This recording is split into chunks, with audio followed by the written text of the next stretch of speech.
जय हिंद दोस्तों। स्वागत है आपका अपने YouTube चैनल ओनली डिक्टेशन में। दोस्तों, आज की डिक्टेशन आपको 70 शब्द प्रति मिनट और 80 शब्द प्रति मिनट की स्पीड से मिलेगी। तो चलिए शुरू करते हैं। 70 शब्द प्रति मिनट डिक्टेशन शुरू होगी 3 सेकंड बाद। उपाध्यक्ष महोदय, बढ़ती जा रही जनसंख्या, शहरीकरण और पर्यावरण प्रदूषण के कारण स्वच्छ जल की कमी होती रही है। यह हमारे देश की ही समस्या नहीं, अपितु विश्वव्यापी समस्या बनती जा रही है। ऐसा अनुमान लगाया जा रहा है कि हाल ही में होने जा रहे संयुक्त राष्ट्र सम्मेलन में इस समस्या पर भी गंभीर विचार किया जाएगा। जैसा कि आपको मालूम ही होगा कि संयुक्त राष्ट्र संघ के सदस्य देश, जिनमें ज़्यादातर विकासशील और विकसित देश सम्मिलित हैं, संयुक्त राष्ट्र संघ में शामिल सदस्यों का मानना है कि आगामी 50 वर्षों में लोग और देश तेल की बजाय पानी के लिए युद्ध करेंगे। श्रीमान, अभी हाल ही में जल समस्या के कारण उत्पन्न हुई स्थिति के बारे में मैं आपके समक्ष ज्वलंत उदाहरण पेश करने जा रहा हूँ और कहना चाहता हूँ कि इसके पहले भी आपको ये उदाहरण देखने को मिले होंगे। भारत की राजधानी दिल्ली में इस वर्ष जल संकट इतना गहरा गया है कि दिल्ली जल प्रदाय संस्थान को जल समस्या के निराकरण करने के लिए संभवतः पानी के समान वितरण हेतु राशनिंग व्यवस्था लागू करने पर विचार करना पड़ रहा है। यह माना जा रहा है कि राशनिंग की यह परिस्थिति पहली बार निर्मित हुई है। देश में कटौती करने का यह पहला अवसर नहीं है। हमारे राजस्थान में समय समय पर भांति भांति तरीके से कई बार हो चुकी है। ऐसा इसलिए होता है कि तापमान की वृद्धि के साथ ही साथ बिजली और पानी की मांग भी बढ़ती जाती है।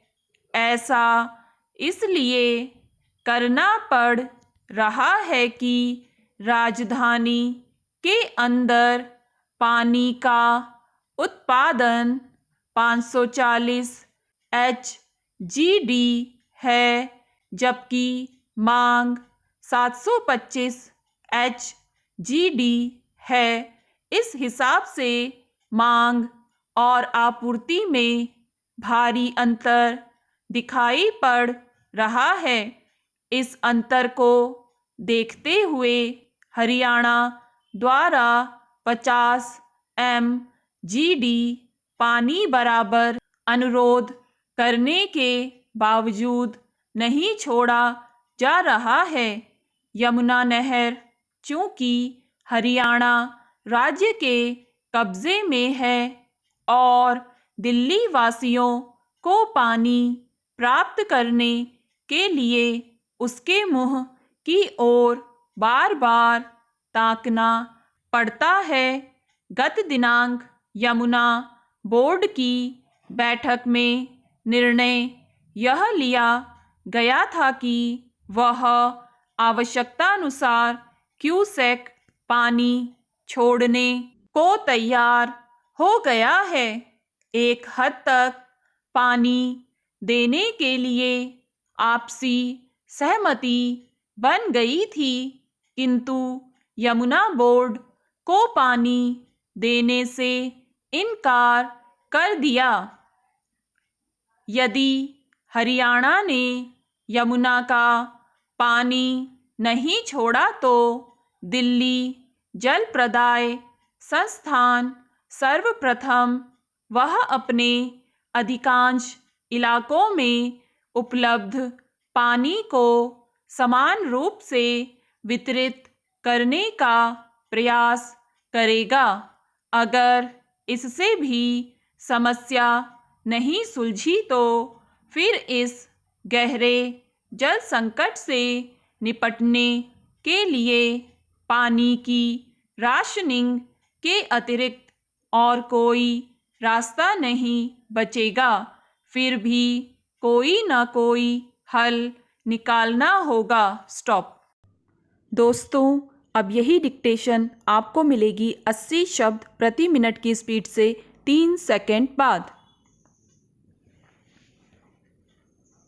उपाध्यक्ष महोदय, बढ़ती जा रही जनसंख्या, शहरीकरण और पर्यावरण प्रदूषण के कारण स्वच्छ जल की कमी होती रही है। यह हमारे देश की ही समस्या नहीं, अपितु विश्वव्यापी समस्या बनती जा रही है। ऐसा अनुमान लगाया जा रहा है कि हाल ही में होने जा रहे संयुक्त राष्ट्र सम्मेलन में इस समस्या पर भी गंभीर विचार किया जाएगा। जैसा कि आपको मालूम ही होगा कि संयुक्त राष्ट्र संघ के सदस्य देश, जिनमें ज़्यादातर विकासशील और विकसित देश सम्मिलित हैं, संयुक्त राष्ट्र संघ में शामिल सदस्यों का मानना है कि आगामी 50 वर्षों में लोग और देश तेल की बजाय पानी के लिए युद्ध करेंगे। श्रीमान, अभी हाल ही में जल समस्या के कारण उत्पन्न हुई स्थिति के बारे में मैं आपके समक्ष ज्वलंत उदाहरण पेश करने जा रहा हूँ और कहना चाहता हूँ कि इसके पहले भी आपको ये उदाहरण देखने को मिले होंगे। भारत की राजधानी दिल्ली में इस वर्ष जल संकट इतना गहरा गया है कि दिल्ली जल प्रदाय संस्थान को जल समस्या के निराकरण करने के लिए संभवतः पानी के समान वितरण हेतु राशनिंग व्यवस्था लागू करने पर विचार करना पड़ रहा है। यह माना जा रहा है कि राशनिंग की यह परिस्थिति पहली बार निर्मित हुई है। देश में कटौती करने का यह पहला अवसर नहीं है। हमारे राजस्थान में समय समय पर भांति भांति तरीके से कई बार हो चुकी है। ऐसा इसलिए होता है कि तापमान की वृद्धि के साथ ही साथ बिजली और पानी की मांग भी बढ़ती जाती है। ऐसा इसलिए करना पड़ रहा है कि राजधानी के अंदर पानी का उत्पादन 540 HGD है, जबकि मांग 725 HGD है। इस हिसाब से मांग और आपूर्ति में भारी अंतर दिखाई पड़ रहा है। इस अंतर को देखते हुए हरियाणा द्वारा 50 MGD पानी बराबर अनुरोध करने के बावजूद नहीं छोड़ा जा रहा है। यमुना नहर चूंकि हरियाणा राज्य के कब्जे में है और दिल्ली वासियों को पानी प्राप्त करने के लिए उसके मुंह की ओर बार बार ताकना पड़ता है। गत दिनांक यमुना बोर्ड की बैठक में निर्णय यह लिया गया था कि वह आवश्यकता अनुसार क्यूसेक पानी छोड़ने को तैयार हो गया है। एक हद तक पानी देने के लिए आपसी सहमति बन गई थी, किंतु यमुना बोर्ड को पानी देने से इनकार कर दिया। यदि हरियाणा ने यमुना का पानी नहीं छोड़ा तो दिल्ली जल प्रदाय संस्थान सर्वप्रथम वह अपने अधिकांश इलाकों में उपलब्ध पानी को समान रूप से वितरित करने का प्रयास करेगा।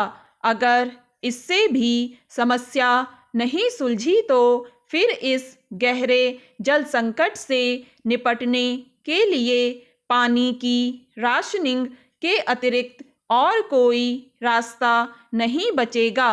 फिर भी कोई ना कोई हल निकालना होगा। स्टॉप। दोस्तों, अगर आपको ये डिक्टेशन पसंद आए तो लाइक करें, सब्सक्राइब करें और अपने दोस्तों के साथ भी शेयर करें।